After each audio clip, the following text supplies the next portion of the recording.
తెలుగువారి ఆత్మీయ వారధి.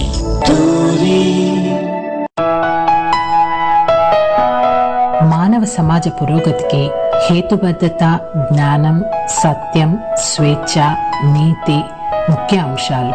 వీటిని ఆధారంగా చేసుకుంటూ భారత కాలమానం ప్రకారం ప్రతి ఆదివారం రాత్రి 9:30 గంటలకు టోరీ హ్యూమనిస్ట్ అవర్లో సమకాలీన సామాజిక అంశాలను, సాహిత్య సాంస్కృతిక అంశాలను మానవవాద కోణంలో చర్చించుకుందాం. రండి, మీ సంశయాలను, మీ అభిప్రాయాలను మాతో పాటు పంచుకోండి. హలో, తెలుగువారి ఆత్మీయ వారధి టోరీలో హ్యూమనిస్ట్ ఆర్ ప్రోగ్రామ్ కి స్వాగతం. ఈ కార్యక్రమాన్ని South Asian Humanist Association SAHA మరియు Babu Gogineni humanist and rationalist arena Facebook group వారి సౌజన్యంతో మీ ముందుకు తీసుకొస్తోంది ఆర్జే సబీహా. ఆడియన్స్ మాతో డిస్కషన్ లో పార్టిసిపేట్ చేయాలి అనుకుంటే Tori Skype ID TORI.LIV live 1 కి కాల్ చేస్తే మీరు కూడా మాతో పార్టిసిపేట్ చేయొచ్చు. సో ఈ రోజు మనం చర్చించుకోబోయే విషయం అమెరికాలో జాతీయ సమానత యొక్క చరిత్ర, సంక్లిష్టమైన న్యాయ వ్యవస్థ మరియు రాజకీయాలపై చర్చ. The history of racial inequality in the US, study of critical justice system in politics. So ఇందులో భాగంగా 13th అనే డాక్యుమెంటరీ మూవీ గురించి అధ్యయనం ఉంటుంది. ఈ చర్చలో పాల్గొనడానికి మానవవాదులైన గోవింద్ గారు కాలిఫోర్నియా నుండి, ఆస్ట్రేలియా నుండి ప్రసాద్ ఇందుకూరి గారు, చికాగో నుండి జ్యోత్స్న పాల్వాయ్ గారు ఉన్నారు. నమస్తే అండి, వెల్కమ్ టు ద షో. నమస్తే. ఎస్, మనం చరిత్రలో చూసుకుంటే మనకు తెలిసిన విషయమే, సివిల్ వార్ అమెరికాలో 1865 లో జరిగాక బానిసత్వం అన్నది కంప్లీట్ గా రద్దు చేయడం జరిగిందని. కానీ ఈ 13th అనే డాక్యుమెంటరీ చూస్తే అసలు మన అవగాహనలో ఉన్నది ఒకటి, వాస్తవంగా జరిగింది ఇంకొకటి. నిజంగా బానిసత్వం ముగిసిందా లేక ఇంకో మారు రూపంలో చలామణి అవుతుందా అన్నది డాక్యుమెంటరీలో చూపించారు. సో మొదటగా ఇలాంటి అద్భుతమైన డాక్యుమెంటరీ తీసిన ఆవా డువర్నే గురించి తప్పకుండా మనం ప్రశంసించాలి. ఆవిడ ధైర్యాన్ని మెచ్చుకోవాలి. ఆవిడ తీసిన ఈ మూవీకి ప్రైమ్ టైమ్ ఎమీ అవార్డ్ రావడం జరిగింది. And she's a black film maker. And అలాగే జ్యోత్స్న గారు, అసలు ఈ మూవీకి 13th అనే టైటిల్ ఎందుకు పెట్టారంటారు? చరిత్రలో దీని ప్రాముఖ్యత ఏమిటి అంటారు? తప్పకుండా సబీహా. యాక్చువల్ గా మనము ఈ మూవీ గురించి ఎందుకు డిస్కస్ చేసుకుంటున్నాం అనేది కూడా చాలా ఇంపార్టెంట్.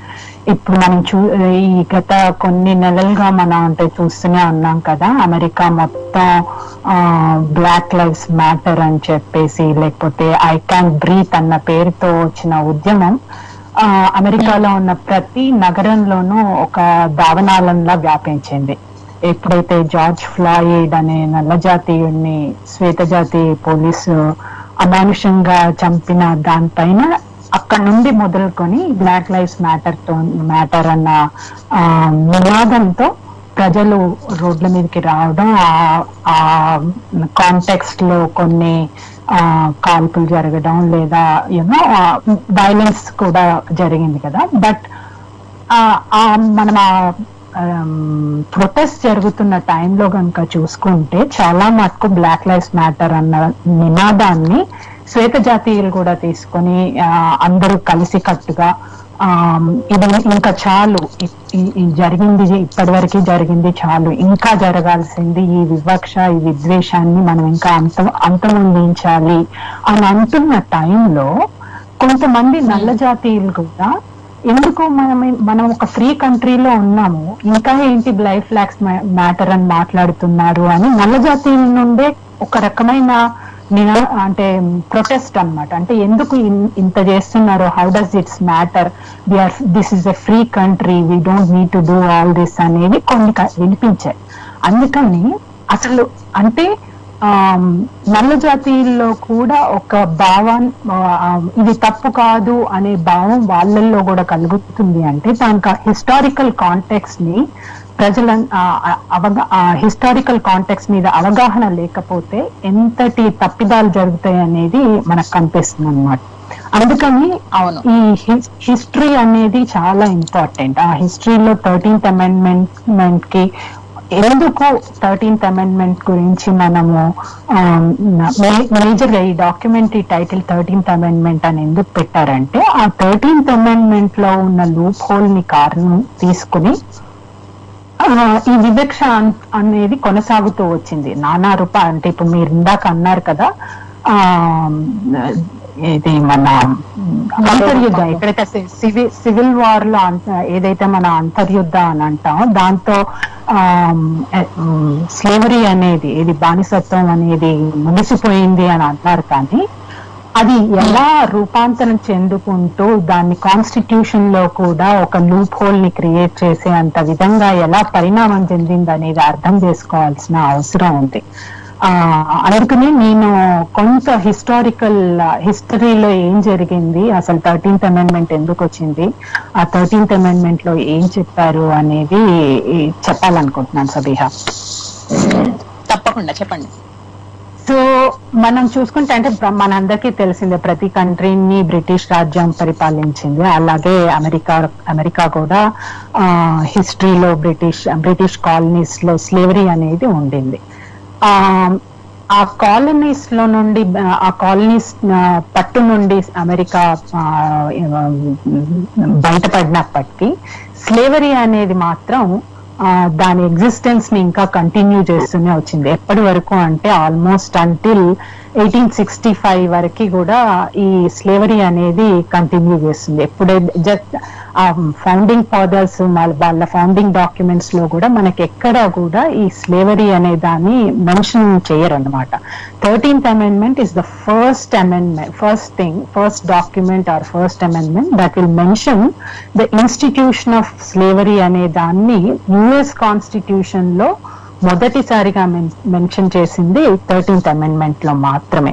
మనం ఫౌండింగ్ ఫాదర్స్ వాళ్ళ ప్రిన్సిపల్స్ అన్ని లిబర్టీ, ఈక్వాలిటీ, ఫ్రెటర్నిటీ అన్న ప్రిన్సిపల్స్ మీద ఆధారంగా చేసుకొని మన యుఎస్ కాన్స్టిట్యూషన్ రాసినప్పటికీ చాలా మంది మన ఫౌండింగ్ ఫాదర్స్ దెమ్సెల్స్ వాళ్ళు కూడా ఎన్స్లేవ్డ్ వర్కర్స్ అనే వాళ్ళకు ఉండేవాళ్ళు.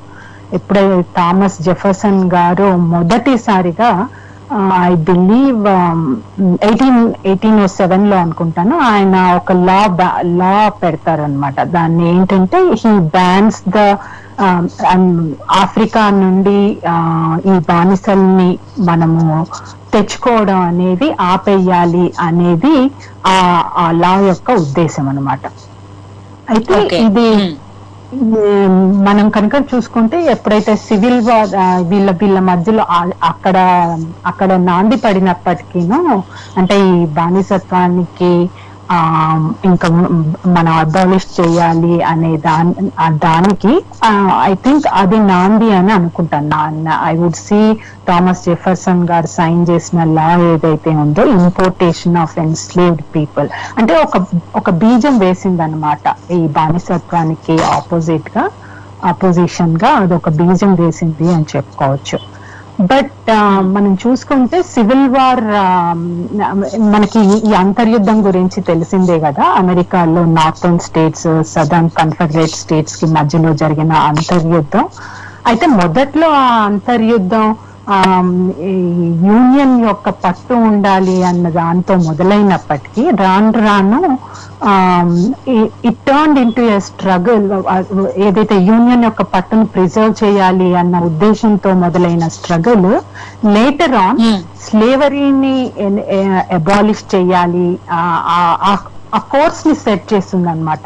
మన దేశంలో స్లేవరీ ఉండకూడదు అనే ఐడియాలజీని అనుకోండి, ఫిలాసఫీ అనుకోండి, దాన్ని సెట్ చేసి నేషన్ ని రీషేప్ చేసింది మాత్రం సివిల్ వార్ అనే చెప్పుకోవచ్చు.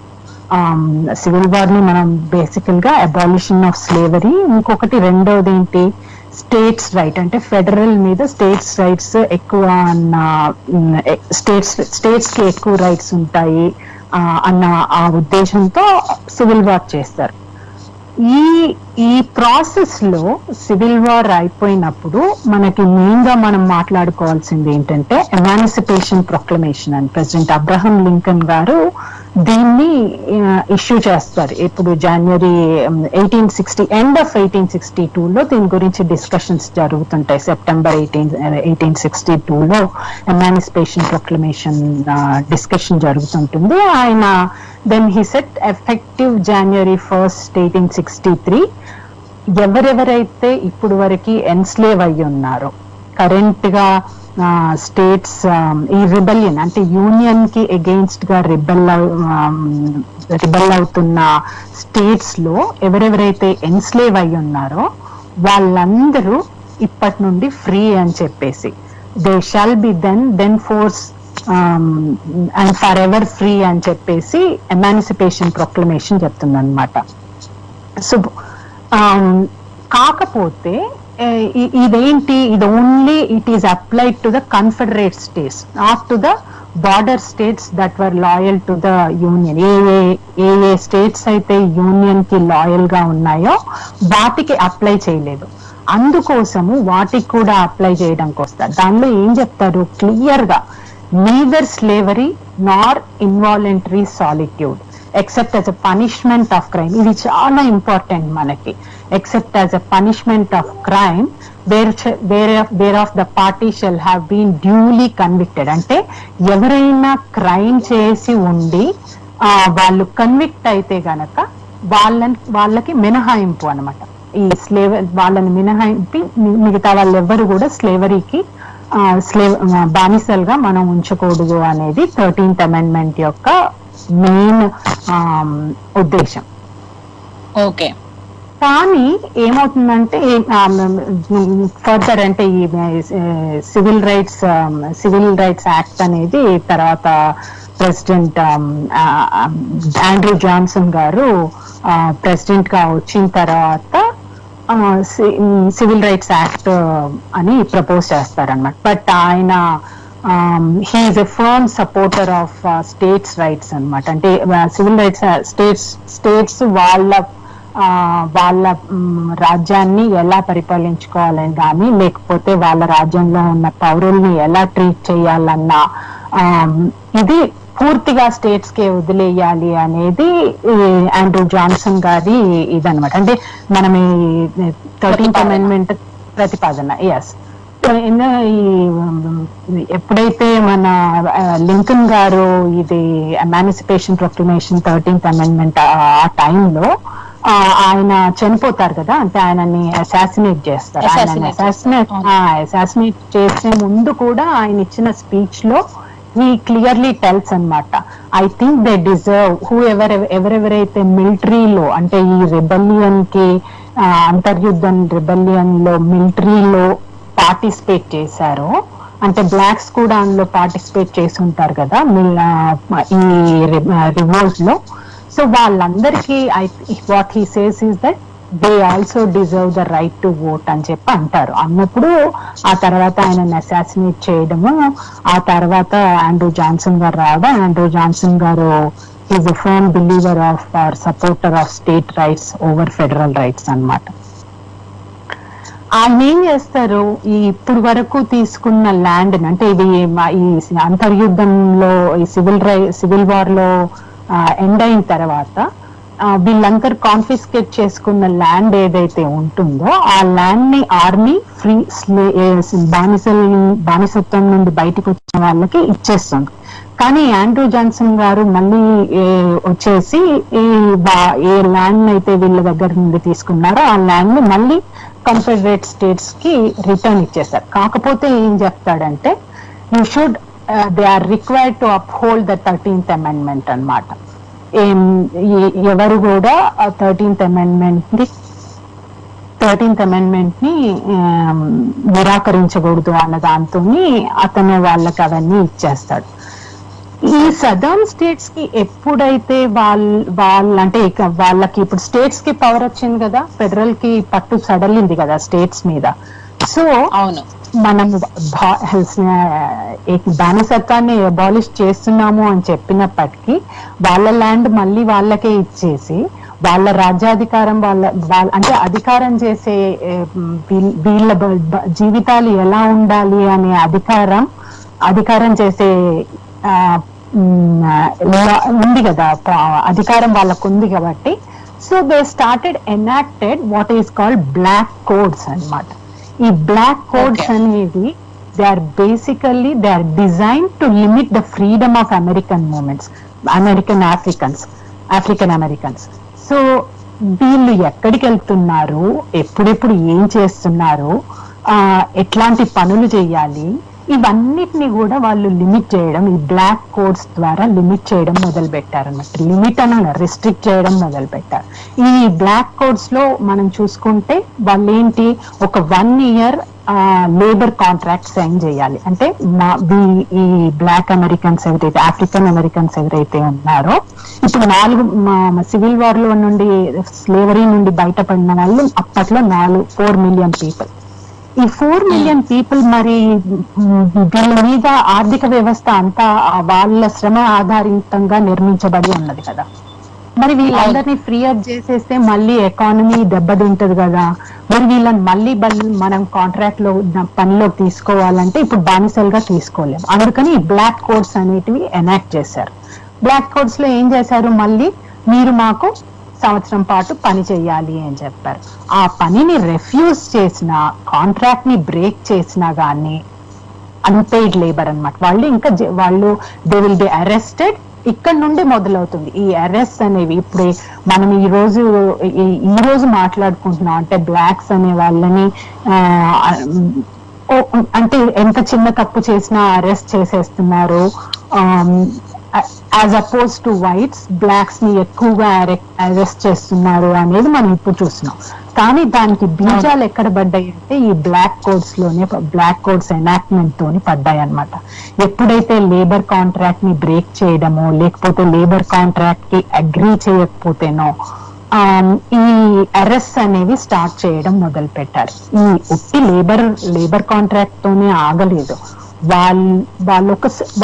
వాళ్ళకి రైట్ టు బై ప్రాపర్టీ ఇచ్చినప్పటికీ, రైట్ టు మ్యారీ అనేది ఇచ్చినప్పటికీ అవన్నీ లిమిటేషన్స్ తో కూడుకున్నవి అన్నమాట.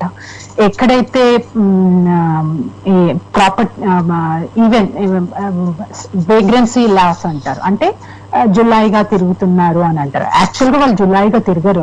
వాళ్ళకి అక్కడ ఉన్న రెస్ట్రిక్షన్స్ వల్ల వాళ్ళు వేరే రాష్ట్రాలకి వెళ్ళడము అలాంటివి చేస్తున్నప్పుడు దాన్ని వేగ్రెన్సీ లాస్ కింద తీసుకొని వాళ్ళని అరెస్ట్ చేయడము. అప్రెంటిస్ లాస్ అని ఉంటాయి. అప్రెంటిస్ లాస్ అని అంటే ఏంటంటే ఆర్ఫన్స్ లాగా ఉన్న వాళ్ళు కానీ, లేకపోతే మైనర్స్ గా ఉన్న వాళ్ళని అన్పెయిడ్ లేబర్ లాగా తీసుకుంటారు. సో ఇదంతా ఏంటంటే కాన్స్టిట్యూషన్ లీగలైజ్ చేశారనమాట. లేబర్ ని మళ్ళీ ఏదైతే అబాలిష్ చేశారో దాన్నంతా లీగలైజ్ చేశారు. ఇట్లా లీగలైజ్ చేయడంతో ఏమైందంటే నార్త్ లో ఉన్న కాంగ్రెస్ మెన్ ఎవరైతే ఉంటారో వాళ్ళు చాలా నార్త్ యూనియన్ లో ఉన్న వాళ్ళు దీనికి అగెయిన్స్ట్ గా ఉంటారు. So they get enraged and they voice their voice అన్నమాట.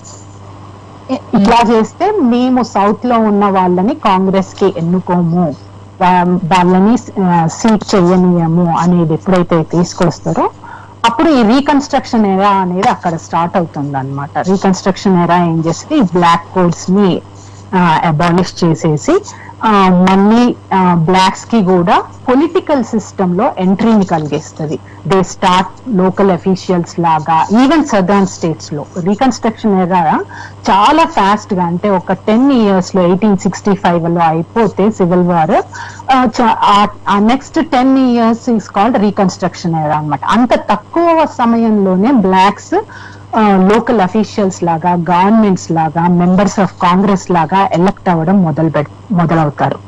కానీ ఇంతలోనే ఏమవుతుందంటే కరప్షన్ అనేది చాలా పెరిగిపోతుంది. ఆ కరప్షన్ పెరిగిపోవడంతో సదర్న్ స్టేట్స్ కు, నార్థర్న్ స్టేట్స్ కి, రిపబ్లికన్స్ కి, డెమోక్రాట్స్ కి మధ్యలో ఒక ఒప్పందం లాగా కుదిరిపోతుంది అనమాట. 1877 లో జరుగుతుంది ఇది. 77 లో జరిగే ఒప్పందం ప్రకారం ఏంటంటే ఫెడరల్ ట్రూప్స్ ని సౌత్ నుండి విత్డ్రా చేసేస్తారు. సో దానివల్ల మనకి ఏమవుతుంది, ఇన్ని రోజులు రీకన్స్ట్రక్షన్ ఎరాలో జరిగినదంతా కూడా మళ్ళీ వెనక్కి వెళ్ళిపోతుంది. అప్పుడు జరిగిన ప్రగతి ఏదైతే ఉందో అదంతా మళ్ళీ వెనక్కి వెళ్ళిపోవడం చూసారు. ఎగ్జాక్ట్లీ. సో ఈ మధ్యలో అంటే ఈ ఒప్పందం ఒకటి మనకు చాలా important. Political compromise between Democrats and Republicans ఎప్పుడు ఈ 1877 లో జరగడము. ఆ తర్వాత ఇంకొకటి మనకి చరిత్రలో బాగా గుర్తుపెట్టుకోవాల్సిన కేసు ఒకటి ఏంటంటే ప్లెసీ వర్సెస్ ఫెర్గ్యూసన్ కేసు అని ఒకటి ఉంటుంది. అందులో అదేంటంటే ఈ మనం ట్రైన్స్ ఉంటాయి కదా, ఒక స్టేట్ నుండి ఇంకో స్టేట్ కి వెళ్ళడానికి కానీ ఒక ప్రదేశం నుండి ఇంకో ప్రదేశానికి వెళ్ళడానికి ట్రైన్స్ లో కార్స్ అని ఉంటాయి. ఇప్పుడు మనం ఏవైతే బోగీలు అని అనుకుంటామో ఆ కార్స్ ఉంటాయి. ఆ కార్స్ లో బ్లాక్స్ సెపరేట్ గా వాళ్ళని సెపరేట్ చేసి కూర్చోబెట్టడం అనేది మనం చూస్తాం అన్నమాట. యాక్చువల్ గా నేను మధ్యలో 14th and 15th అమెండ్మెంట్ మర్చిపోయాను. అంటే 13th అమెండ్మెంట్ వచ్చిన తర్వాత what people think is it is important. అంటే ఇంకా ఇలా స్లేవరీ అనేది కంటిన్యూ అవుతుంది డిఫరెంట్ రూపాల్లో. అందుకోసమే నార్త్ లో ఉన్న కాంగ్రెస్ మెంబర్స్ ఎవరైతే ఎంగేజ్ అయ్యి కోపంగా ఉంటారో వాళ్ళు ఏం చేస్తారంటే ఈ Freedmen's bureau and civil rights bill అనే దాన్ని ప్రతిపాదించి అప్పట్లో ప్రెసిడెంట్ గా ఉన్న ఆండ్రూ జాన్సన్ గారి దగ్గరికి పంపిస్తారు. కానీ ఆయన దాన్ని నిరాకరిస్తారు అనమాట. బేసికల్ గా ఈ బిల్లో ఏముంటుంది, ఫ్రీడ్మెన్స్ బ్యూరో బిల్లో ఎవరైతే స్లేవరీ నుండి బయటకు రెఫ్యూజీస్ లాగా వస్తున్నారో వాళ్ళకి అసిస్ట్ చేయడము, వాళ్ళని స్లేవరీ నుండి ఫ్రీ చేయడము, ఇది ఒక టెంపరీ ఆర్గనైజేషన్ లాగా సెటప్ చేసి వాళ్ళని అసిస్ట్ చేస్తుంటారు. దీన్ని అతను ఎక్స్టెండ్ చేయడానికి ఒప్పుకోడు. అలాగే సివిల్ రైట్స్ బిల్ లో ఏం చెప్తాడు, all persons Born in US అంటే యుఎస్ సిటిజన్స్ లాగా. అంతకు ముందు యాక్చువల్ గా యుఎస్ సిటిజన్ అంటే బ్లాక్ గా ఉన్న వాళ్ళని యుఎస్ సిటిజన్ అని కూడా కన్సిడర్ చేయరు. కానీ ఈ బిల్ ప్రకారం all persons Born in US citizen who are to enjoy equality before the law అంటే లా ముందు అందరూ సమానమే అని చెప్పేసి సివిల్ రైట్స్ బిల్ లో చేస్తారు. కానీ జాన్సన్ దాన్ని వీటో చేస్తారనమాట. ఆయన ప్రెసిడెంట్ కదా, సో హీ వీటోస్ ది బిల్. ఇది మనం చరిత్రలో ఇది ఫస్ట్ యాక్ట్ అన్నమాట. అంటే తర్వాత ఈ కాంగ్రెస్ లో ఉన్న వాళ్ళు ఆయన ఈ వీటో చేయడంతో ఆయన రిలేషన్షిప్ పాడైపోతుంది కాంగ్రెస్ తో. సో కాంగ్రెస్ ఇంపీచెస్ హిమ్ అనమాట. 1868 లో అతన్ని ఇంపీచ్ చేస్తారు. తర్వాత ఈ సివిల్ రైట్స్ బిల్ అనేది వచ్చేస్తుంది, యాక్ట్ అనేది వచ్చేస్తుంది. ఇది first act in American history. Civil rights act is the first one major bill that actually vetoes over it becomes a law over presidential veto అన్నమాట. అలాగే రీకన్స్ట్రక్షన్ యాక్ట్ 1866 లో వచ్చే reconstruction act ఇవన్నీ ఏం చేస్తాయంటే it defines basically how the governments based on universal suffrage were to organise themselves అన్నమాట. అంటే local గా ఉన్న గవర్నమెంట్స్ వాటిని ఎలా ఆర్గనైజ్ చేసుకోవాలి, ఎలా కండక్ట్ చేసుకోవాలి అనేది చెప్తుంది. అందులో భాగంగానే 14th అమెండ్మెంట్ ని 15th అమెండ్మెంట్ ని స్టేట్స్ రాటిఫై చేయాలన్నమాట. 14th అమెండ్మెంట్ లో ఏం చెప్తారో, they guarantee all citizens equal protection of law అంటే లా ప్రకారం అందరికీ ప్రొటెక్షన్ ఉండాలి. అలాగే states can not enforce any law which abridges the privileges of US citizen. ఇంకా మన ముందు ఎందుకంటే బ్లాక్ కోడ్స్ అప్పుడు అలా జరిగింది కదా, అలా జరగకుండా ఉండాలి అంటే మనము మళ్ళీ జస్ట్ 13th అమెండ్మెంట్ ఒక్కటే ఉంటే సరిపోదు, మనం సెపరేట్ గా మెన్షన్ చెయ్యాలి, స్టేట్స్ ఎన్ఫోర్స్ చేయలేవు అనే దాన్ని చెప్తారు. అలాగే states can not deprive any person of life, Liberty are property without due process of law అంటారు. ఈ క్లాజెస్ ఈ 3 క్లాజెస్ యాక్చువల్ 5 క్లాజెస్ ఉంటాయి, కానీ మన డిస్కషన్ కి ఈ 3 చాలా ఇంపార్టెంట్ అన్నమాట. ఈ తర్వాతే బిల్ ఆఫ్ రైట్స్ ఇవన్నీ కూడా దీనికి ఎక్స్పాన్షన్ గానే తర్వాత బిల్ ఆఫ్ రైట్స్ అవన్నీ కూడా వస్తాయన్నమాట. ఇంత కట్టుదిట్టం చేసినప్పటికీను ఈ 1877 లో జరిగిన ఇందాక నేను చెప్పిన కాంప్రమైజ్ ఏదైతే ఉందో ఆ కాంప్రమైజ్ వల్ల ఇంత కట్టుదిట్టంగా అల్లుకున్న కాన్స్టిట్యూషన్ ని కూడా వీకెన్ చేయగలుగుతారు అనమాట. తర్వాత వచ్చిన ఇందాక మీకు చెప్పాను కదా ప్లెసీవి వర్సెస్ ఫర్గ్యూసన్ కేస్. ఆ కేసులో what they say is it is అంటే సెపరేట్ బట్ ఈక్వల్ అనే డాక్ట్రైన్ ఏదైతే ఉంటుందో అది కాన్స్టిట్యూషనల్ అని చెప్పేసి యుఎస్ సుప్రీం కోర్టు చెప్తుంది అనమాట. It rules that it implies merely a legal distinction between whites and blocks was not unconstitutional అని చెప్తారు. సో దీన్ని బేస్ చేసుకొని జిమ్ క్రాస్ సెగ్రిగేషన్ అనేది next almost civil rights movement వచ్చేంత వరకు కూడా ఈ సెగ్రిగేషన్ లాస్ ఉంటాయి. అంటే ఏంటి, వాళ్ళ రెస్టారెంట్స్ లో వాళ్ళు సెపరేట్ గా కూర్చోవడము, వాళ్ళకి సెపరేట్ స్కూల్స్, లేకపోతే పబ్లిక్ ప్లేసెస్ లో వాళ్ళకి ఎంట్రన్స్ లేకపోవడము, బస్సెస్ లో సెపరేషన్, ఇలాంటి అన్ని రకాలైన సెగ్రిగేషన్ ఉండడం. అయితే మనకి చూడ్డానికి ఏముంది, వీళ్ళ మానాన వీళ్ళు ఉంటారు, వాళ్ళ మానాన వాళ్ళు ఉంటారు అన్నట్టుగా అనిపించినప్పటికీ ఆ టైంలోనే ఈ కేకేకే క్లాన్ అనేది ఏదైతే వస్తుందో అది బ్లాక్ కమ్యూనిటీని విపరీతంగా టెర్రరైజ్ చేస్తుంది అనమాట. వాళ్ళని చంపేయడము, నానా రకాలైన టార్చర్ పెట్టడము, దీన్నంతా చేయడంతో ఎక్కడైతే ఈ కేకేకే ఉండదో అలాంటి ప్లేసెస్ కి వెళ్ళడానికి బ్లాక్ కమ్యూనిటీ అంటే అంత భయభ్రాంతులు అయిపోయి ఉంటారు అనమాట. వాళ్ళు అంత భయభ్రాంతులు అయిపోయి ఉండడం వల్ల వాళ్ళు సిటీస్ కి మూవ్ అవ్వడం స్టార్ట్ చేస్తుంటారు. ఆ క్రమంలోనే ఈ సివిల్ రైట్స్ మూవ్మెంట్ అనేది ఊపందుకోవడము, రోసా పార్క్ గారు, అలాగే మన మార్టిన్ లూథర్ కింగ్ గారు, వీళ్ళందరూ నేతృత్వంలో సివిల్ రైట్స్ 1964 మళ్ళీ 1964 లో వాళ్ళకి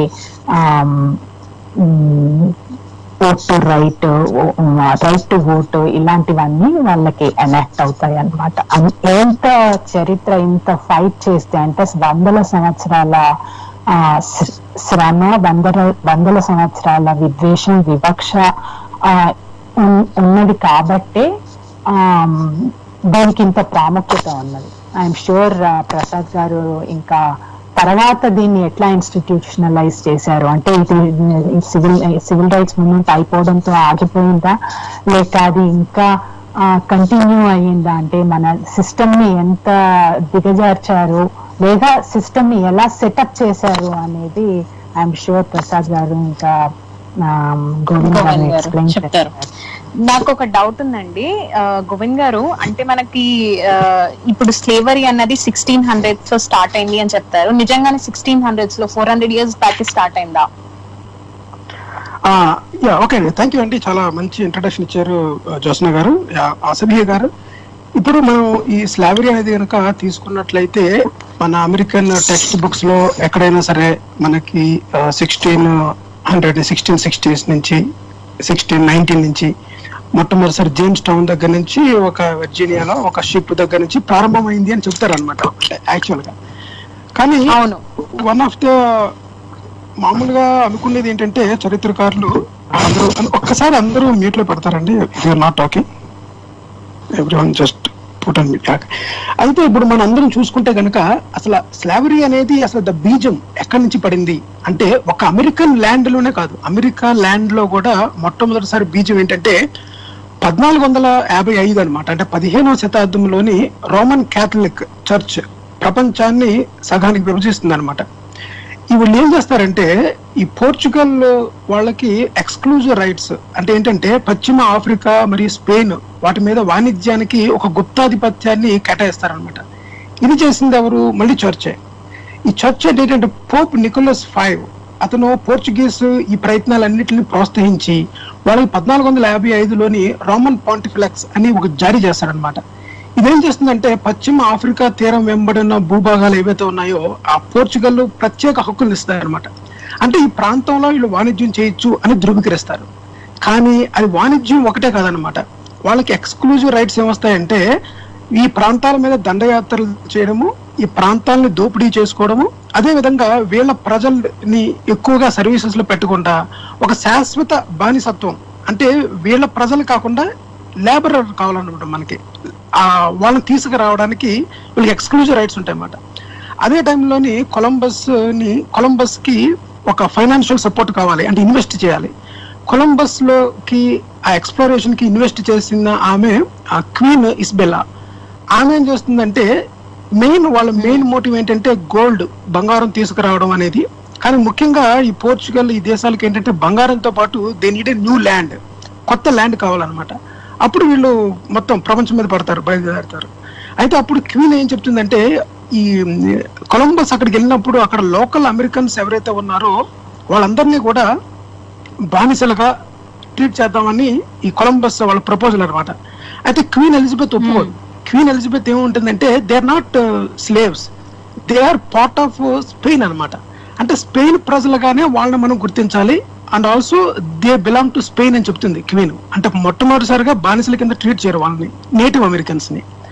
అయితే ఈ అమెరికా చుట్టుపక్కల, అంటే ఈ అమెరికా ఆల్రెడీ స్పానిష్ తోని కాలనైజేషన్ ఎప్పుడైతే అయిపోయిందో అప్పుడు ఇక్కడ నుంచి వస్తున్న వస్తువుల్ని ఈ మిగతా దేశాలందరికీ కూడా సరఫరా చేసినప్పుడు అక్కడ ఆఫ్రికా నుంచి వీళ్ళు ప్రజల్ని మిగతా దేశాలందరికీ కూడా అమ్మడానికి ప్రయత్నిస్తారనమాట. అంటే లైక్ లేబర్ ఎందుకు అవసరం అవుతుంది అంటే అప్పటికే గనులు కానీ, లేకపోతే పంచదార, చక్కెర కానీ, లేకపోతే కాటన్ మిల్స్, ఇటువంటివన్నీ ఒకదాని తర్వాత ఒకటి ప్రారంభమైనప్పుడు దానికి ఎక్స్టెన్సివ్ లేబర్ కావాల్సి వస్తుంది అనమాట. అప్పుడు వీళ్ళు ఈ ఆఫ్రికన్ దేశాల దగ్గర నుంచి డైరెక్ట్ గా ప్రజలని, అంటే అక్కడ ఈ బ్లాక్ పీపుల్ ఎవరైతే ఉన్నారో వాళ్ళని వస్తువులుగా, అంటే పీపుల్ ని ఒక ప్రాపర్టీ కింద అనమాట చలామణి చేయడానికి ఒక ఒప్పందం కుదురుతుంది అనమాట వాళ్ళకి. అంటే యూరోపియన్ దేశాలు, రాష్ట్రాల్లో అన్ని కూడా, అంటే నెదర్లాండ్స్, ఫ్రాన్స్, డెన్మార్క్, ఇంగ్లాండ్ అంటే కూడా మనం బ్రిటిష్ రాజ్యం ఎక్కడైతే ఉందో అన్ని ప్రాంతాల్లో అన్నమాట. వీళ్ళు ఆర్థికంగా మనం లూజ్ అవుతాం, అంటే ఫైనాన్షియల్ గా మనకి ఇందులో గనక జాయిన్ అవ్వకపోతే మనం నష్టపోతామని చెప్పి ఈ ఒక రకంగా, అంటే ఈ రాజకీయ శక్తులన్నీ కూడా ఈ వాణిజ్యంలో చేరిపోతాయి అనమాట. అప్పుడు ఈ తీరం వెంబడి ఈ నాయకులు ఎవరైతే ఉన్నారో ఆ కాలనీ చేస్తున్న వాళ్ళు, ఈ కాలనైజేషన్ చేసి ఉన్న వాళ్ళు, వాళ్ళకి ఈ హ్యూమన్ రిసోర్సెస్ కావాల్సి వచ్చినప్పుడు వీళ్ళకి ఈ సంపదని, అక్కడున్న భూమిని సంపాదించుకోవడానికి, అక్కడున్న ప్రజల మీద ఆధిపత్యానికి వీళ్ళు ఏం చేస్తారంటే ఈ బానిసల్ని కొనుక్కొని ఈ మొత్తం అంతా ఒక ట్రేడ్ స్టార్ట్ అవుతుంది అనమాట. అది మొట్టమొదటిసారిగా బానిసత్వానికి ఒక కొత్త రూపం వస్తుంది అనమాట. అంటే యూ కెన్ ట్రేడ్ పీపుల్ అని. సో దీన్ని ఏ విధంగా చేస్తారంటే ఒక జాతి ఆధారంగా, అంటే మనం ఇక్కడున్న నేటివ్ పీపుల్ ఒక జాతి, బయట నుంచి వచ్చిన వాళ్ళు ఇంకొక జాతి, కనుక ఒక జాతి ఆధారంగా ఈ బానిసత్వం అనేది మొదలవుతుంది అనమాట. మొట్టమొదటిసారి ప్రపంచంలోని అతి పెద్ద బలవంతపు వలస అంటారన్నమాట, అంటే ఫోర్స్డ్ మైగ్రేషన్ అది మొదలవుతుంది. అంటే సుమారు 12.5 మిలియన్ పీపుల్, అంటే సుమారు 1,25,00,000 మంది పురుషులు, మహిళలు మరియు పిల్లలు అందరూ కూడా ఈ ట్రాన్స్ అట్లాంటిక్ బానిస వ్యాపారంలోకి బలవంతంగా నెట్టబడతారు అనమాట. అంటే వారి శరీరాల మీద అమ్మకము, అలాగే వారి శ్రమ ఉత్పత్తి అన్నమాట. అంటే వాళ్ళు ఎంత ప్రొడక్టివ్ గా చేస్తారు అటువంటి వాళ్ళని కొనుక్కుంటారు అనమాట. ఎంత $1,200, $1,000, $500 లాగా. అప్పుడు మొట్టమొదటిసారిగా ఈ బానిసత్వం అనేది ఈ వలస రాజ్యాల్లో ఉన్న ఉత్తర అమెరికాతో ఉనికిలోకి వస్తుంది అనమాట, మొట్టమొదటి బానిసత్వం అనేది. ఆ తర్వాత ఈ స్థితి మొత్తం ఒక ఆచారంగా కూడా అవుతుంది అనమాట. కానీ దీనిని రెస్ట్రిక్ట్ చేయాలి అంటే దీన్ని లీగలైజ్ చేయాలన్నమాట. ఆ లీగలైజ్ చేయడానికి ఒక కేస్ లాస్ కానీ, ఒక స్టాట్యూ, అంటే ఒక స్టాట్యూటరీ ప్రిన్సిపల్స్, కొన్ని రకాల ఒప్పందాలతోని దీన్ని లీగలైజ్ చేస్తారన్నమాట. అంటే ఎవరు ఉంచుకోవచ్చు అని. ఇందులో కనుక ఇంకా పూర్తిగా వెళ్ళగలిగితే అసలు ఎంత దారుణాతి దారుణంగా ఈ స్త్రీలని, వాళ్ళకు పుట్టిన పిల్లలు కూడా బానిసత్వంలోకి వస్తారనమాట. వాళ్ళ మీద ఎక్స్క్లూజివ్ రైట్స్ ఉంటాయి ఆ యజమానికి. ఆ పిల్లలన్నా అమ్మచ్చు, లేదంటే ఆ పిల్లల్ని తిరిగి మళ్ళీ పనిలో పెట్టుకోవచ్చు అనమాట. అంటే ఒక గుడ్లు పెట్టే కోడి ఎలా ఉంటుందో, ఒక బంగారు బాతు గుడ్డు లాగా ఒకసారి కొనుక్కున్న తర్వాత ఆ సర్కిల్ నుంచి బయట పడలేరు అనమాట మీరు. సో ఆ విధంగా బానిసత్వం మీద వచ్చిన చట్టాలు ఏవైతే ఉన్నాయో ఇవన్నీ కూడా ఒక ఇన్స్టిట్యూషనలైజ్ చేయడానికి మాట, అంటే ఒక బానిసత్వపు సంస్థలు అనమాట చేయడానికి, అధికారాన్ని నిర్ధారించడానికి, స్వేచ్ఛని పరిమితం చేయడానికి చేసి మొట్టమొదటిసారిగా బానిసత్వం అనేది మొదలైంది. థ్యాంక్ యూ సో మచ్ కోవన్ గారు. అంటే ఎంత ఇయర్స్ త్రూ అంటే మొదలైనప్పటినీ కూడా ఒక సిస్టమాటిక్ గా దీన్ని ఇన్స్టిట్యూషనలైజ్ చేస్తూ వస్తున్నారు. అంటే అది రూపాంతరం చెందుతుందే కానీ దాని స్థితి ఏం మార్పు, దాని స్థితిలో ఏం మార్పు రావట్లేదు. అవునండి. సో ప్రసాద్ గారు, దీన్ని అమెరికాలో ఎలా వాళ్ళు ఒక ఇన్స్టిట్యూషనలైజ్ చేశారని ఇప్పుడు జ్యోత్స్న గారు చెప్పారు కదా, దాన్ని ఎలా కుదిరింది వాళ్ళకి పొలిటికల్ గా మాకు చెప్పగలరా? తప్పకుండా అండి సభ్య గారు. యాక్చువల్లీ మనము ఈ మధ్య కాలంలో తీసుకున్న వన్ ఆఫ్ ద మంచి టాపిక్ అని చెప్పుకోవచ్చు అనుకుంటా దీన్ని. అండ్ మెయిన్లీ ఎక్కువగా మనం ఈ 13th అన్న డాక్యుమెంటరీలో ఉన్న కంటెంట్ ని బేస్ చేసుకుని చూస్తే గనక మనకి చాలా క్లియర్ గా అర్థమయ్యేది ఏంటంటే, ఈ సివిల్ వార్ టైం తర్వాత కూడా అంటే 1900 సంవత్సరాలలో దాదాపు గత 100 సంవత్సరాలలో అమెరికాలో జరిగిన మూవీస్ లో అయితే, అంటే మీడియాలో అయితే, న్యూస్ ఛానల్స్ లో అయితే, ముఖ్యంగా politics and administration, governance, judiciary, వీటిలో ఈ సిస్టమ్స్ అన్నిటిలో కూడా గ్రాడ్యువల్ గా అసలు పరిస్థితి ఎలాగ ఉండింది, వాళ్ళు ఈ ప్రాబ్లం ని, అంటే ఈ సివిల్ వార్ తర్వాత ఎవరైతే సదరన్ స్టేట్స్ ఉన్నాయో యునైటెడ్ స్టేట్స్ లో, వాళ్ళు ఈ సివిల్ వార్ లో లూజ్ అయ్యే స్లేవరీని అబాలిష్ చేయడానికి, అంటే బానిసత్వాన్ని నుంచి రద్దు చేయటం అన్నది వాళ్ళు డిఫీట్ గా తీసుకోవటము, తర్వాత రిలీజ్ చేసిన ఈ 4 మిలియన్లు అంటే దాదాపు 40 లక్షల పైగా ఉన్న ఆఫ్రికన్ అమెరికన్స్ ని మళ్ళీ యూజ్ చేసుకోవటం ఎలాగా, రీకన్స్ట్రక్ట్ చేయటం ఎలాగా అన్నది జ్యోత్స్న గారు చెప్పినట్టుగా చూసినప్పుడు మెయిన్ పాయింట్ వచ్చేసి ఈ 13th అనే డాక్యుమెంటరీలో అయితే ఏం చెప్తారంటే యావ గారు, ఈ 13th అమెండ్మెంట్ చెబుతూ, అంటే it is unconstitutional for someone to be held as a slave అంటూ, అశ్వత్థామ అతః అన్న తర్వాత కుంజరహ అన్నట్టు ఎక్సెప్షన్స్ ఇంక్లూడ్ క్రిమినల్స్ అన్నట్టుగా ఉన్నట్టుగా మనకు తెలుస్తుంది. అంటే ఎగ్జాక్ట్ గా అదే వర్డ్స్ కాకపోయి ఉండొచ్చు, బట్ ఒక లూప్ హోల్ లాగా అది తయారై ఉండటం అన్నది ఉంది. అది ఎవరికి కావాల్సినట్టుగా వాళ్ళు ఉపయోగించుకుని తర్వాత గత 100 సంవత్సరాలుగా ఆ పరిస్థితి ఎలాగ మారింది అన్నది చాలా క్లియర్ గా ఈ డాక్యుమెంటరీలో వివరించడం మనం చూడొచ్చు అనమాట. ఇందులో మొట్టమొదటిగా మనం చూస్తే దాదాపు 1915 సమయంలో డిడబ్ల్యూ గ్రిఫిత్ అని, ఈయన one of the most influential and important film makers of ఈ జనరేషన్ అండి. చాలా ఎర్లీ, అంటే మనకి మూకీ సినిమాలు అని ఏదైతే అంటామో, సరైన అదే అసలు వాయిస్ అన్నది లేని జస్ట్ కదిలే బొమ్మలు ఒక తెర మీద చూడటం అన్న అనుభవం వచ్చిన కొత్తలో ఈయన దాదాపుగా 500 సినిమాలను తీసినట్టుగా మనకి తెలుస్తుంది అప్పట్లో. అంటే అప్పుడు సినిమా అంటే కూడా ఇలాగా ఒక డ్రామాని దూరంగా కెమెరా పెట్టి రికార్డ్ చేయటం అదేనమాట. అంటే ఈ క్లోజ్అప్ షాట్స్ ఇవన్నీ గ్రిఫిత్ గారే మొట్టమొదటిగా ఎక్స్పెరిమెంట్ చేసినట్టుగా మనకు తెలుస్తుంది. అంటే రోలింగ్ షాట్స్, క్లోజ్అప్ షాట్స్, అవును, వితౌట్ డైలాగ్స్, దట్ కూడా. అంతకు ముందు అంతా కూడా ఇప్పటికి మీరు కొద్ది పాత సినిమాలు చూస్తే, మన తెలుగు సినిమాలు కూడా చూస్తే, ఒక స్టేజ్ మీద అందరూ కెమెరా వైపుకి ఫేస్ చేస్తూ పెర్ఫార్మ్ చేస్తున్నట్టుగా ఫుల్ లెంగ్త్ షాట్స్ ఎక్కువ ఉంటాయి మీరు చూస్తే. ఇప్పుడు రీసెంట్ గా అన్ని రకాల యాంగిల్స్ లో అన్ని రకాలుగా తీస్తున్నారు కానీ. సో అలాగా ఆయన మూకీ సినిమాల్లో అమెరికాలో దాదాపు ఫీచర్ లెంగ్త్ మూవీస్ ని ఒక 500 దాకా ఆయన చనిపోయే టైంకి 1831లో ద స్ట్రగుల్ అన్న సినిమా ఆఖరిది అనుకుంటా, ఆ టైంకి ఆయన చాలా ఇన్ఫ్లుయెన్షియల్ ఫిల్మ్ మేకర్ గా ఉన్నట్టుగా మనకు తెలుస్తుంది. చాలా రెవల్యూషనరీ చేంజెస్ అప్పటికి ఆయన ఉన్న జనరేషన్ కి తీసినట్టుగా. కాకపోతే ఒక బిగ్గెస్ట్ ప్రాఫిట్ వచ్చిన బ్లాక్ బస్టర్ అనుకుంటే ఆయన తీసిన సినిమా ఏంటంటే the birth of a nation అన్న మూవీ అన్నమాట. ఇదే 1915లో వచ్చిన ఒక అమెరికన్ ఎపిక్ డ్రామా. ఇది చాలా రాంగ్ రీజన్స్ కి చాలా పాపులర్ అయినట్టుగా మనం చూడొచ్చు. ఈయన బేస్ చేసుకున్నది కూడా థామస్ డిక్సన్ గారి ద క్లాన్స్ మ్యాన్ అనే నవలని అడాప్ట్ చేస్తూ అంతకు ముందు సంవత్సరం రాసిన దాన్ని ఈయన ఈ మూవీ తీయటం జరిగింది. సో ఇది ఆర్టిస్టిక్ అచీవ్మెంట్ కే కాకుండా చాలా పొలిటికల్ కామెంటరీ పదంగా చూసినా సరే చాలా ప్రముఖమైన మైలురాయి కింద, అంటే అమెరికన్ మూవీ హిస్టరీలో మైలురాయి కింద నిలిచిపోతుంది. ఇందులో మెయిన్ ప్లాట్ అండ్ బాగా కాంట్రవర్షియల్ అయిన ఇది ఏంటంటే, అంటే ఈ సదరన్ స్టేట్స్, ఈ వైట్ సుప్రిమసీ, అంటే ఈ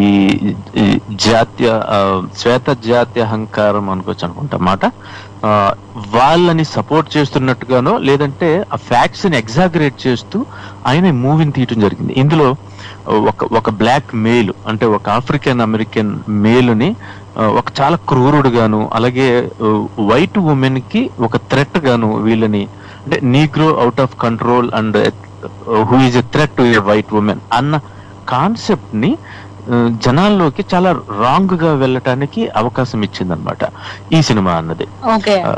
సో ఇది అంతకు ముందు ఈ డిఫీట్ అని ఏదనుకున్నారో దాన్ని ఈ సదరన్ స్టేట్స్ వాళ్ళు దాన్ని ఈ మార్చడం అంటారు కదా, అంటే తెలుగులో పదం లేదు, అంటే దానికి ఒక దీని కింద ఫీల్ అయ్యేలాగా, అలాగే వాళ్ళ పిల్లలకి ఏం చెప్పుదాం అనుకుంటున్నారో ఆ స్టోరీ వాళ్ళు చెబుతున్నదో వాళ్ళ స్టోరీని కన్ఫర్మ్ చేస్తున్నట్టుగా ఈ సివిల్ వార్ టైంలో సదరన్ స్టేట్స్ యొక్క వెర్షన్ ఏముందో దానికి బలాన్ని చేకూరుస్తున్నట్టుగా ఈ మూవీ ఉండటం.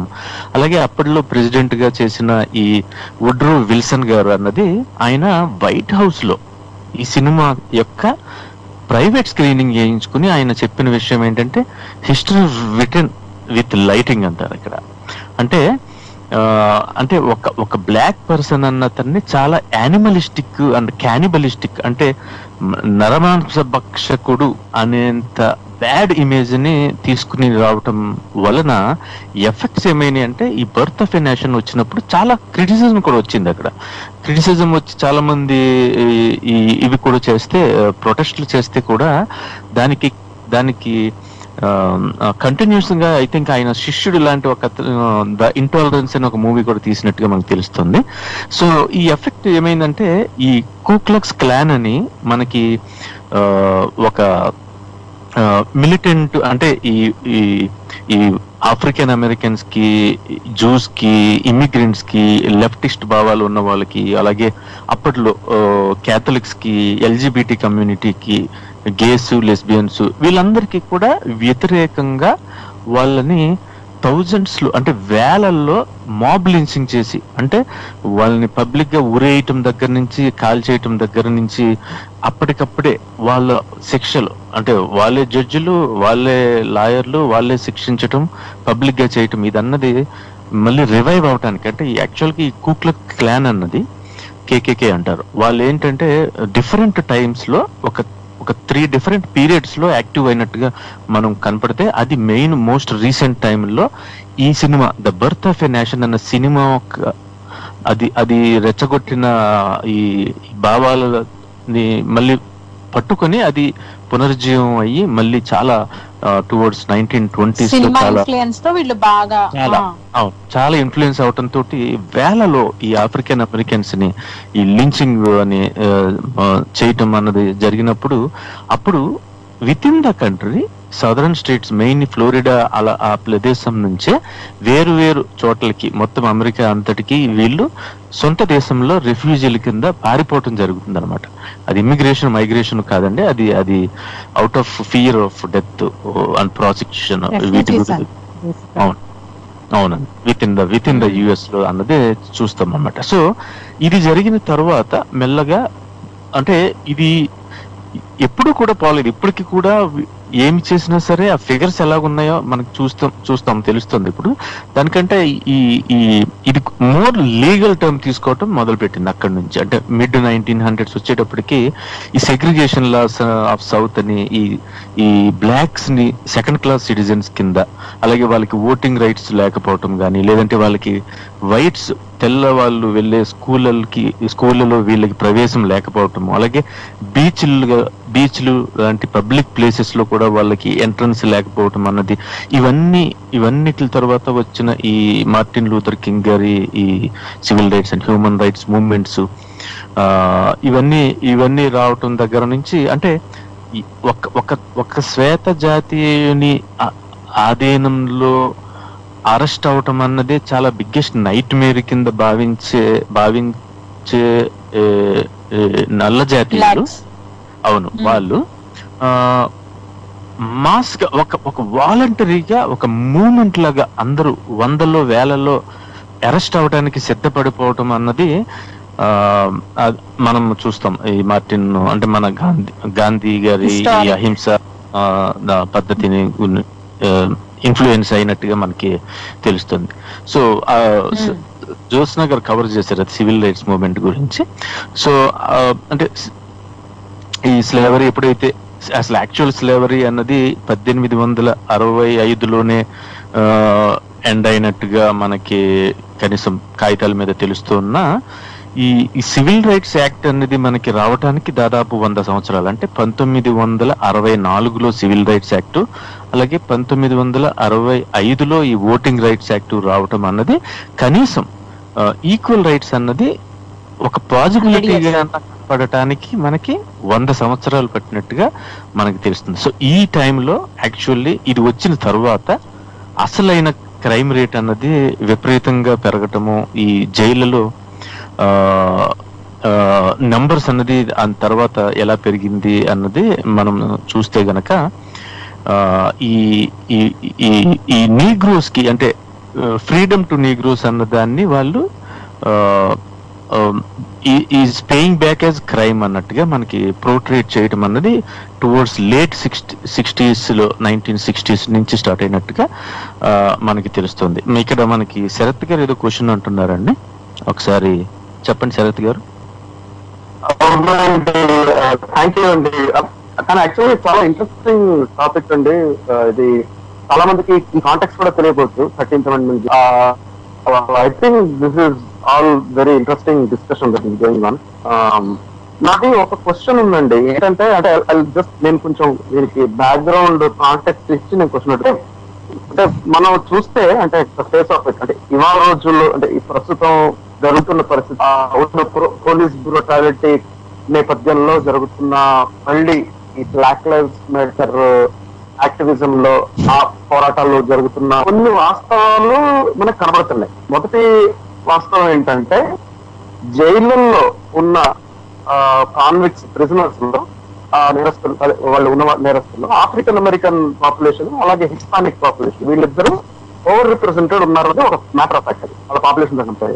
రెండవ ఫ్యాక్ట్ ఏంటంటే ఆఫ్రికన్ అమెరికన్స్ మీద పోలీసు వ్యవస్థలో చాలా ప్రిజుడిస్ ఉందన్నది కూడా వాస్తవం. అంటే మనం ఇప్పుడు చూసిన జరిగే సంఘటన బట్టి చూస్తున్నా మామూలుగా నేరస్తుడు అన్నట్టు ఒక ప్రిజుడిస్ అన్నమాట. అంటే ఆఫ్రికన్ అమెరికన్ వాళ్ళు వైలెంట్ గా ఉంటారు, వాళ్ళు గన్ పట్టుకుని తిరుగుతూ ఉంటారు అని, వాళ్ళు రాబరీ చేస్తారని. అంటే అక్కడ వైలెంట్ క్రైమ్ జరిగినప్పుడు ఏ ఏరియాలోనైనా అక్కడ కనుక క్రైమ్ జరిగిన ఏరియాలో కనుక ఆఫ్రికన్ అమెరికన్స్ బ్లాక్ పాపులేషన్ కనుక వాళ్ళలో ఎవరైనా మెంబర్స్ తారసపెడితే వాళ్ళని సస్పెక్ట్స్ గా లిస్ట్ చేయడం ఛాన్స్ ఎక్కువ ఉంటుంది rather than non black white వాళ్ళ అన్న. సో అంటే ఏంటంటే పోలీసులు ఎప్పుడైతే క్రైమ్ ఇన్వెస్టిగేట్ చేసేటప్పుడు కొంత ఒక సహజమైన అనుమానం అనేది ఆ ప్రిజుడిస్ వల్ల ఆఫ్రికన్ అమెరికన్స్ మీద ఉండడం అది వాస్తవం. మూడోది ఏంటంటే మనకి జైళ్ళలో ఉన్న వాళ్ళలో ఆఫ్రికన్ అమెరికన్స్ లో ఏంటంటే వాళ్ళు జైల్లో ఉన్న వాళ్ళలో ప్రీ ట్రయల్ ఇన్కార్పొరేషన్స్ కూడా ఎక్కువ. అంటే వాళ్ళు ఇంకా ట్రయల్ కి వెళ్ళకుండా ముందే ఉన్నవాళ్ళు. ఎందుకంటే వాళ్ళు బెయిల్ పోస్ట్ చేసే డబ్బులు లేకపోవడం, బెయిల్ తీసుకునే డబ్బులు లేకపోవడం, దానివల్ల ఏంటంటే తర్వాత ట్రయల్కి వెళ్ళినప్పుడు నువ్వు జైల్లో మగ్గిపోయి ఉంటావు కాబట్టి నీ సిచ్యువేషన్ వల్ల వాళ్ళు గిల్టీగానే ప్లీ చేయడం అవుతుంది సాధారణంగా ప్లీ బార్గెన్స్ లో. సో అందుకని ఇన్కార్పొరేషన్స్ ఎక్కువ కూడా ఉండడం ఇది కూడా ఒక మ్యాటర్. అయితే అంశంలో మనం మాట్లాడుతున్న అంశంలో ఈ 13th Amendment అనేది ఈ జైలు ఒకసారి వెళ్ళిన తర్వాత అక్కడ వాళ్ళు బానిసలుగా ఒక లేబర్ అంటే ఒక బాండెడ్ లేబర్, ఒక పీనల్ లేబర్ గా ఉండడం కూడా ఎలా ఈ కాంటెక్స్ట్ లో మనకి 2 సంవత్సరాల క్రితం మనకి ప్రిజన్ స్ట్రైక్స్ కూడా అయ్యాయి అక్రాస్ అమెరికాలో. ప్రిజన్ స్ట్రైక్స్ అంటే ఉన్నవాళ్ళు మేము మరి పెన్నింగ్స్ కోసం మమ్మల్ని వర్క్ బలవంతంగా చేస్తున్నారని. ఎందుకంటే వీళ్ళకి ఈ 13th Amendment వల్ల వీళ్ళు యూనియన్ ఫామ్ చేసుకోలేరు లోపల ప్రిజన్ లో. నెక్స్ట్ వేజెస్ బార్గెన్ చేసుకోలేరు, ఇవేముండవు. వాళ్ళకి మినిమం వేజ్ వస్తుందని కూడా ఏం లేదు అట్లాగా.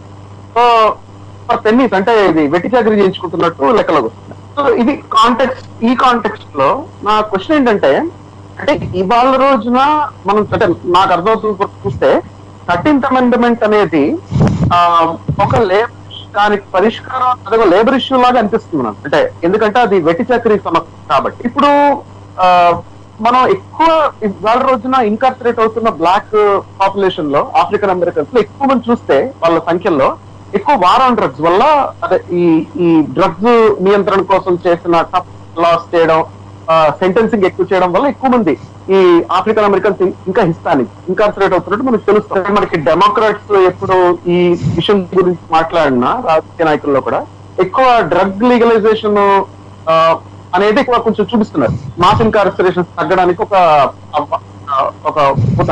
అంటే ఇట్లాంటి నేపథ్యంలో ఇవాళ రోజున 13th అమెండ్మెంట్ అనేది తీసేయడం వల్ల మనం ముందు చెప్పుకున్న మ్యాటర్ ఆఫ్ యాక్షన్ మారుతాయా? అంటే ఏదైతే పోలీసింగ్ లో న్యాచురల్ గా ఆఫ్రికన్ అమెరికన్స్ మీద ఒక రకమైన ప్రెజుడిస్ ఉండడం, అంటే అది ఉండకూడదు. నేను జస్టిఫై చేయట్లేదు, దట్ ఈస్ రాంగ్. అది తగ్గుతుందా 13th అమెండ్మెంట్ రిపీల్ చేసి? ఎందుకంటే 13th అమెండ్మెంట్ అనేది మనం అది ఒక వెట్టి చాకరీ సమస్య, లేబర్ సమస్య ముందుగా అంటే ఇన్ జనరల్ సొసైటీలో ఉన్న ప్రెజుడిస్ దానికి 13th అమెండ్మెంట్ ఉపయోగపడుతుంది. అంటే ఇప్పుడు నేను ఎందుకంటున్నానంటే ఒక ఆర్గ్యుమెంట్ నాకు అర్థమైంది ఏంటంటే 13th అమెండ్మెంట్ వల్ల దాన్ని అడ్వాంటేజ్ గా తీసుకుని బ్లాక్ స్లేవ్స్ ని అదే ఈ బ్లాక్ వాళ్ళని మళ్ళీ తిరిగి వాళ్ళని ప్రిజన్ లో బాండెడ్ లేబర్ కింద పెట్టుకోవడం కోసం మామూలు తరహా బిహేవియర్ అంటే లాయల్టీ అంటే మామూలుగా రోడ్డు మీద తిరుగుతున్న వాళ్ళు అరెస్ట్ చేసేయడం ర్యాండమ్ గా ఇట్లాంటి అరెస్ట్ అవసరం లేని వాటిని క్రాస్ లా జిమ్ క్రాస్ లా అట్లాంటివి చేయడం అనేది చూసాం. కానీ నా వార్ ఆన్ డ్రగ్స్ లాంటి చట్టాలు చూసాం అనుకోండి, అంటే డ్రగ్ పొసెషన్ ఉన్నప్పుడు లేకపోతే డ్రగ్ డీలింగ్ చేస్తున్నప్పుడు పట్టుకుని అరెస్ట్ చేయడం అనేది అన్నది అది జిమ్ క్రాస్ లా లాంటిది కాదు. అంటే అది న్యాచురల్ బిహేవియర్ కాదు. అంటే అది అసలు డ్రగ్ డీలింగే, అది క్రిమినల్ బిహేవియర్ అవునా కాదని చెప్పని చెప్తున్నా. సో సమస్య వార్ ఆన్ డ్రగ్స్ మీద చూసుకున్నాం అనుకోండి, అంటే వార్ ఆన్ డ్రగ్స్ వల్ల అంటే ఈ డ్రగ్స్ చట్టాల వల్ల ఎక్కువ ఆఫ్రికన్ అమెరికన్లు జైలుకు వెళ్తున్నారంటే మనకు అర్థమవుతుంది ఏంటంటే ఆ చట్టాన్ని ఎన్ఫోర్స్మెంట్ ఈ కమ్యూనిటీ మీద ఎక్కువ జరుగుతుంది, వైట్ కమ్యూనిటీ మీద జరగట్లేదని అర్థమవుతుంది. అంటే వార్ ఆన్ డ్రగ్స్ వల్ల వైట్ అమెరికన్ వాళ్ళు లాభపడుతారు, అంటే బ్లాక్ వాళ్ళు నష్టపడతారు. ఎందుకంటే వాళ్ళ మీద అది ఎన్ఫోర్స్మెంట్ అవ్వట్లేదు. సో అట్లాంటి చట్టాలు తీసేస్తే ఇవి పోతాయి అంటే ఖచ్చితంగా. కానీ స్పెసిఫిక్ గా 13th అమెండ్మెంట్ వల్ల ఇది జరుగుతుంది అంటారా? ఒకటి. రెండు, 13th అమెండ్మెంట్ ఇవాళ రోజున తీసేస్తే ఇవన్నీ ఆగుతాయంటారు? అంటే ఇది నిజంగా మెజరబుల్ గా ఏదైనా తగ్గుతుందంట? That is my question. అబ్బా, the longest question I have heard.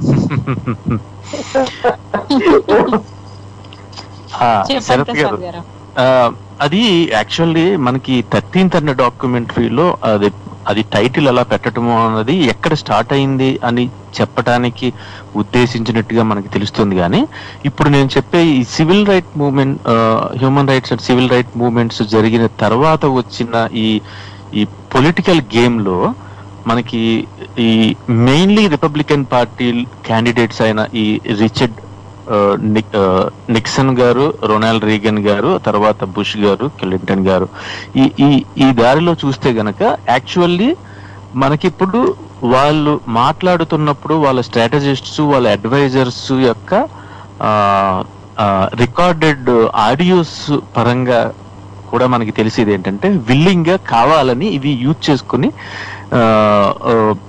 ఈ బ్లాక్ కమ్యూనిటీస్ ని టార్గెట్ చేస్తున్నట్టుగా మనకి తెలుస్తుంది. దానికి ఒక ఉదాహరణ ఏంటంటే ఈ మనకి ఈ రీగన్ గారు ప్రెసిడెన్సీ తీసుకోవటానికి ముందే అంటే 1981లో 82లో ఆయన క్యాంపెయిన్ స్ట్రాటజిస్ట్ అయిన లీ అట్వాటర్ అన్న ఆయన టేప్ లో దొరికేస్తారు. ఎలాగ ఈ సదరన్ స్ట్రాటజీ అన్నది ఎక్స్ప్లెయిన్ చేస్తూ, అంటే ఈ 13th అమెండ్మెంట్ కాకుండా దీని తర్వాత ఎప్పుడైతే ఈ సివిల్ రైట్స్, హ్యూమన్ రైట్స్ ఇవి వచ్చినాయో 65 తర్వాత, ఈ తర్వాత ఎప్పుడు కూడా పబ్లిక్ గా ఈ రైట్ లో ఉన్న లూప్ హోల్ ని వాడుకునేలా చేస్తున్నట్టుగా గానీ లేకుండా డిఫరెంట్ సాఫ్ట్ నేమ్స్ అన్నది.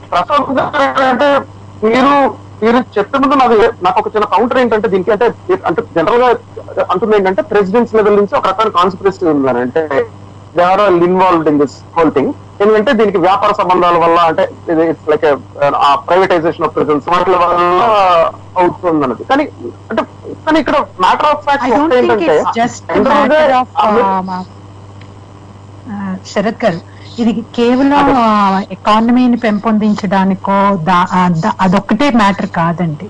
ఇట్స్ ఇంగ్రెయిన్డ్ ఏమంటారు, వివక్ష అనేది ఇంగ్రెయిన్ అయ్యి ఉంది. అంటే ఎక్కడైతే వాళ్ళు ఆ ఓటమిని ఒప్పుకోలేకపోయినరో దాన్ని రీస్ట్రక్చర్ చేయడం మొదలుపెట్టిండ్రు సిస్టమ్ ని. అంటే ఇక్కడ ఒక విషయం ఉందండి, ఇక్కడ అంటే రెండు ఆస్పెక్ట్స్ ఉంటాయి. హిస్టరీలో కనుక తీసుకుంటే కాఫీ కానీ లేకపోతే మన టొబాకో కానీ షుగర్ కానీ వీటిని మీరు ఆపులేరు అనమాట. We need the force. ఈ ఫోర్స్ అంటే యాక్చువల్ గా మీరు అన్నారు కదా అది ఇంప్లాంట్ అయిపోయింది అన్నది. ఒకటేమో జాతీయ అహంకారం, అంటే ప్రెజుడిస్ లాగా మనం వాళ్ళకంటే గొప్ప రేసు అన్న భావజాలం వేరు. ఈ as a running the economy, అంటే మొత్తం ఈ ఫ్యాక్టరీస్ కానీ ఇది కానీ చేయడానికి there is no other way to continue them అన్నది టూ స్ట్రాంగ్ ఎవిడెన్సెస్ అనమాట. దీన్ని మన చట్టాల్లో కానీ చూడనట్టు ఒక ఉదాసీనంగా అవడానికి అన్నది నా ఒపీనియన్. ఇక్కడ నా క్వశ్చన్ ఏంటంటే నేను ఈ హిస్టారికల్ ఫ్యాక్టర్స్ అన్ని ఉన్నాయి దేనికి అంటే అప్పుడు జరిగిన దానికి, అంటే సివిల్ వార్ అండ్ అయిన ఇమీడియట్ గా బ్లాక్ లేబరర్స్ ని బ్లాక్ పాపులేషన్ ప్రిజన్ లోకి వెళ్ళిపోవడానికి ఇట్లాంటి చారిత్రకంగా ఈ కారణాలు ఉన్నాయి. ఇవాళ రోజున అంటే వైలెంట్ క్రైమ్ ఉందనుకోండి ఉదాహరణకి, అంటే ఇప్పుడు ఎక్కువ ఆఫ్రికన్ అమెరికన్స్ లో ప్రిజన్ లో ఉన్న వాళ్ళల్లో మీరు ఇవాళ చూస్తే అంటే లిస్ట్ చూస్తే స్టాటిస్టిక్ చూస్తే హైయెస్ట్ అంటే ఎక్కువ ఏ కేసుల మీద వీళ్ళు వెళ్తున్నారంటే violent crime, robberies, drug related కేసుల మీద వెళ్తున్నారు. సో ఇప్పుడు ఈ మూడు ఇవేవి ప్రిజుడిషియల్ అంటే నేను అనేది ఈ మూడు న్యాచురల్ బిహేవియర్ కాదు. అంటే ఏదో అంటే మామూలుగా బ్లాక్ ఆఫ్రికన్ అమెరికన్స్ బిహేవియర్ ని పీనలైజ్ చేస్తే వచ్చిన క్రైమ్స్ కావు. వైలెంట్ క్రైమ్స్ కానీ అంటే మర్డర్, రాబరీ లాంటి అసాల్ట్స్ అలాంటి కేసులు కానీ, డ్రగ్ రిలేటెడ్ కేసెస్ కానీ, లేదా ఇవే ఈ టైప్ అంటే violent crime and drug related కేసులు ఎక్కువగా చూస్తే.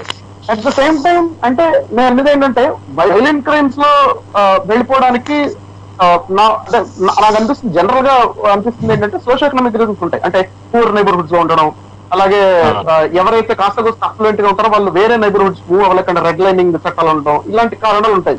పూర్ యాక్సెస్ టు ఎడ్యుకేషన్, తక్కువ వయసులోనే క్రైమ్ చేసుకోవడం.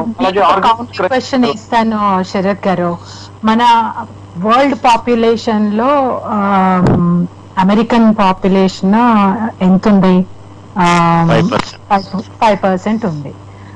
కానీ మీరు ప్రెసెంట్ పాపులేషన్ చూస్తే 25%. ఆ 25% లో మళ్ళీ బ్లాక్ పాపులేషన్ ఎందుకు ఎక్కువ ఉందని అంటారు? అంటే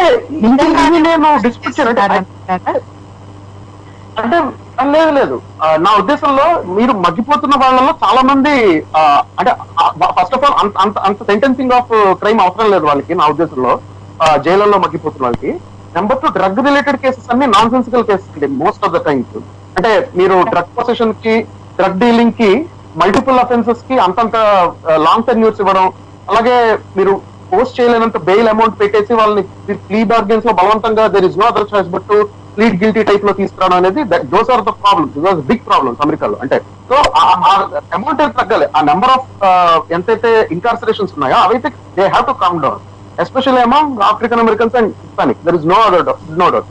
నేను అంటున్నా ఏంటంటే maybe the solution is in clearing up the criminal prosecution system and police system అయ్యిందొచ్చేమో అంటున్నాను, rather than repealing 13th amendment, which is like a post facto thing కదా. వాళ్ళు జైలుకి వెళ్ళిన తర్వాత 13th amendment. What we are trying to say is, first of all, if you have to find a solution, you have to understand the problem, right? ఇక్కడ మనము unless you understand that it's ఆ sensitivity అనేది లేదు అంటే police system లో, you have to sensitize the police system to make sure they understand that no, this is వీళ్ళేమి slaves కాదు, వీళ్ళు మనతో పాటు ఈక్వల్. ముందుగా డ్రగ్ అబ్యూస్ అనేది it should be seen as a health issue than as a crime issue. అది ఎందుకు బ్రాక్స్ మాత్రమే డ్రగ్స్ ని తీసుకుంటున్నారా, అసలు ఎందుకు వాళ్ళు డ్రగ్స్ కి అలవాటు పడుతున్నారు అనే దాన్ని, ఆ సమస్యను హెల్త్ కోణంలో చూడనంత వరకు ఇది ఇట్లనే కంటిన్యూ అవుతుంది. అవునండి, కంప్లీట్లీ అగ్రీ. అంటే నేను అంటే ఈ సోషల్ ఎకనామిక్ ఫ్యాక్టర్స్ అవుతున్నాయో, అంటే మీరు పూర్ నైబర్హుడ్స్ లో ఉండడం, లేకపోతే exposure to crime at young age కానీ, మీరు అలాగే ఇవాళ రోజున చూస్తే గ్యాంగ్ మెంబర్షిప్స్ లో సర్వేస్ ఉన్నాయి. గ్యాంగ్ మెంబర్షిప్స్ లో సంథింగ్ అరౌండ్ 60% వాళ్ళు బ్లాక్ అండ్ హిస్పానిక్ ఉన్నారు గ్యాంగ్ మెంబర్షిప్ లో. గ్యాంగ్స్ ఉండేదే వాళ్ళు వైలెన్స్ చేస్తారు. సో అంటే they will be involved in violence obviously. So ఎవరైతే చిన్న పిల్లలు వెళ్తున్నారో, అంటే ఓవర్ లైక్ 13+, 14+, హై స్కూల్ వయసు పిల్లలు, మిడిల్ స్కూల్, హై స్కూల్ వయసు పిల్లలు ఎవరైతే వెళ్ళిపోతున్నారో గ్యాంగ్స్ లోకి, వాళ్ళని బయటకు తీసుకురావడం గురించి అన్నది, అంటే నాకు తెలిసి సోషల్ ఎకనామిక్ ఫ్యాక్టర్స్ అనేవి ఎక్కువ ఇంపార్టెంట్ అవుతాయి కదా. అంటే 13th amendment repeal, definitely socio economic factors important అవుతాయి, కానీ ఆ సోషియో ఎకనామిక్ ఫ్యాక్టర్స్ ని మనం ఇంప్రూవైజ్ చేయడానికి పొలిటికల్ సిస్టమ్ అనేది చాలా ఇంపార్టెంట్. ఆ పొలిటికల్ సిస్టమ్ ఎలా డిరైల్ అయిపోయింది అనేదే ఈ 13th డాక్యుమెంటరీ, 13th ప్రసాద్ గారు ఏదైతే explain చేయబోతున్నారో, we should understand how the political system is different, because unless you improvise the political system, you will not be able to, మీరు మన సోషియో ఎకనామిక్ ఫ్యాక్టర్స్ ని empower చేయాలన్నా, దాన్ని బెటర్ గా చేయాలన్నా కానీ మన పొలిటికల్ సిస్టమ్ ద్వారానే అది సాధ్యపడుతుంది. ఇంప్రూవ్ వదిలేండి. యాక్చువల్ గా మనం చూస్తే ఫర్దర్ గా వచ్చే డిస్కషన్ లో నిక్సన్ దగ్గర నుంచి క్లింటన్ వరకు జరిగినవి చూస్తే, ఒకళ్ళని మించిన ఒకళ్ళు ఈ చట్టాలని ఇంకా ఎక్కువ తీసుకురావడం వల్ల మనకున్న డేటా ప్రకారం చూస్తే యాక్చువల్ గా 500,000 80s లో ఉండే ప్రిజన్ అన్నది ఇప్పుడు 2.3 మిలియన్లకి వెళ్ళిపోయింది. అది ప్రతిసారి అంటే క్లింటన్ గాని తీసుకొచ్చిన స్ట్రిక్ట్ 3 strikes వల్ల కానీ, మ్యాండేటరీ సెంటెన్సింగ్ వల్ల కానీ, ఇవన్నీ కూడా వాళ్ళకి వాళ్ళ తల్లిదండ్రులు, పిల్లలకి దగ్గర నుంచి తల్లిదండ్రులను దూరం చేయటము, వాళ్ళు ఇంకా వెళ్ళిపోవటము. అలాగే ఒక కేసు కూడా ఉంటుంది. ఒక పార్క్ లో ఈ ట్రైవన్ మార్టిన్ అన్న అతన్ని, ఒక చిన్న పిల్లవాడిని ఒక అతను స్టాండ్ యువర్ గ్రౌండ్ అన్న లా యూజ్ చేసుకుని, అనుమానం అతని వల్ల థ్రెట్ ఉంది అని అనుమానపడే ఒక శ్వేత జాతి అతను చంపేయటం అన్నది ఇలా మనం చూడొచ్చు అనమాట. అంటే ఈ లాని బేస్ చేసుకునే కాకుండా ఓవరాల్ గా పాలిటిక్స్ లో ఈ పొలిటికల్ స్ట్రాటజీ లాగా అయితే గానీ, దాన్ని లిటరల్ గా ఈ పొలిటికల్ గెయిన్స్ కోసము, ఈ ఓట్స్ కోసము, పొజిషన్స్ కోసము ఏ విధంగా వాళ్ళు ఈ పదాలు, అంటే ఈ బ్లాక్ కమ్యూనిటీ అని కానీ, రేసిజం మనకి సంబంధించినవి కాకుండా సాఫ్ట్ గా war on crimes, war on drugs అన్న వంకతో ఎలా టార్గెట్ చేస్తూ వచ్చారు అన్నది, దానికి యాక్చువల్ గా మనకి లిటరల్ గా కనీసం ఇద్దరి క్యాంపెయిన్ అడ్వైజర్స్ దగ్గర నుంచి మనకి పబ్లిక్ గా వాళ్ళు కన్వర్జేషన్ లో దొరికినట్టుగా కూడా తెలుస్తుంది. అంటే ఎంత విల్లింగ్ గా కావాలని టార్గెట్ చేసే అన్నట్టుగా. సో దీంతో పాటుగా ఇంకా మనకి జైలులో ఉన్న సిస్టమ్స్ అన్నది అది ఒక పెద్ద బిజినెస్ కింద ఎలా తయారైంది, అలాంటి లాస్ పాస్ చేయడానికి ప్రపోజ్ చేసింది ఎవరు, ఇదంతా కూడా మనం డిస్కస్ చేసుకోవచ్చు. ఇది మన వైపు క్యాస్ట్ సిస్టమ్ ని పొలిటికల్ వాళ్ళ అడ్వాంటేజ్ గా తీసుకున్నట్లుగానే ఇక్కడ కూడా ఈ రేసిజం అన్న దాన్ని మరుగున పడేసి దానిపైన ఉన్న పై విషయాల్ని ఎక్కువగా కాన్సన్ట్రేషన్ చేస్తూ లాస్ పట్టడం వల్ల అండర్లైన్ ప్రాబ్లం అలాగే ఉండిపోయింది అని కూడా అనుకోవచ్చు. I think it's very important అండి మీరిద్దరూ చెప్పిన పాయింట్స్. నేను ఎందుకు పొలిటికల్ సిస్టమ్ ఎలా ఉంది అనేది అర్థం చేసుకోవాలి అంటే, మన సొసైటీలో ఎలాంటి చేంజెస్ తీసుకురావాలన్నా నా ఉద్దేశంలో అది డెఫినెట్ గా పాలిటిక్స్ ద్వారానే సాధ్యమవుతుంది. అంటే దాని చుట్టూ ఉన్న వేరే సిస్టమ్స్ ని మనం ఇంప్రూవైజ్ చేసుకోగలిగినప్పటికీ మెయిన్ పవర్ పొలిటికల్ సిస్టమ్ లో ఉంటుంది కాబట్టి దాన్ని ఇంప్రూవ్ చేయాలి. కాన్స్టిట్యూషనల్ సేఫ్ గార్డ్ అన్నది ఇస్తుంది. కాన్స్టిట్యూషనల్ సేఫ్ గార్డ్ ఉంటేనే మిగతా సిస్టమ్స్ అన్న మాట కొద్దిగా మాటింటానికి మనకు ఉంటుంది. అంటే ఎవరైతే లా చేయాలో వాళ్ళే అది వాళ్ళకే తిరిగి నొక్కుకుంది అనుకోండి. అంటే మీ మీద మీరు రెస్ట్రిక్షన్స్ తీసుకుని రాలేరు కదా, మీరే ఇంటేజ్మని అనుకోండి, మీకు అగ్నిస్ట్ గా ఉన్నది ఏది మీరు పాస్ చేయరు. అందుకని అంటే మనం ఎలాంటి వారిని ఎన్నుకోవాలి అనేది తెలియాలి అని అంటే చరిత్రలో జరిగిన తప్పిదాలు ఏంటి అన్న దాని మీద అవగాహన తప్పకుండా అవసరం. మనం నెక్స్ట్ ఎపిసోడ్ లో ప్రసాద్ గారు I think you should explain those things అండి. షూర్ అండి, తప్పకుండా. Thank you so much, Prasad garu, Jyoshna garu, and Sharateja garu. Next week we will continue about this topic, and Prasad garu will be talking about after civil rights, political law ela jarigindi, how did they institutionalize racism ani. Thank you so much andi. Okay అండి, thank you. Thank you అండి, thank you.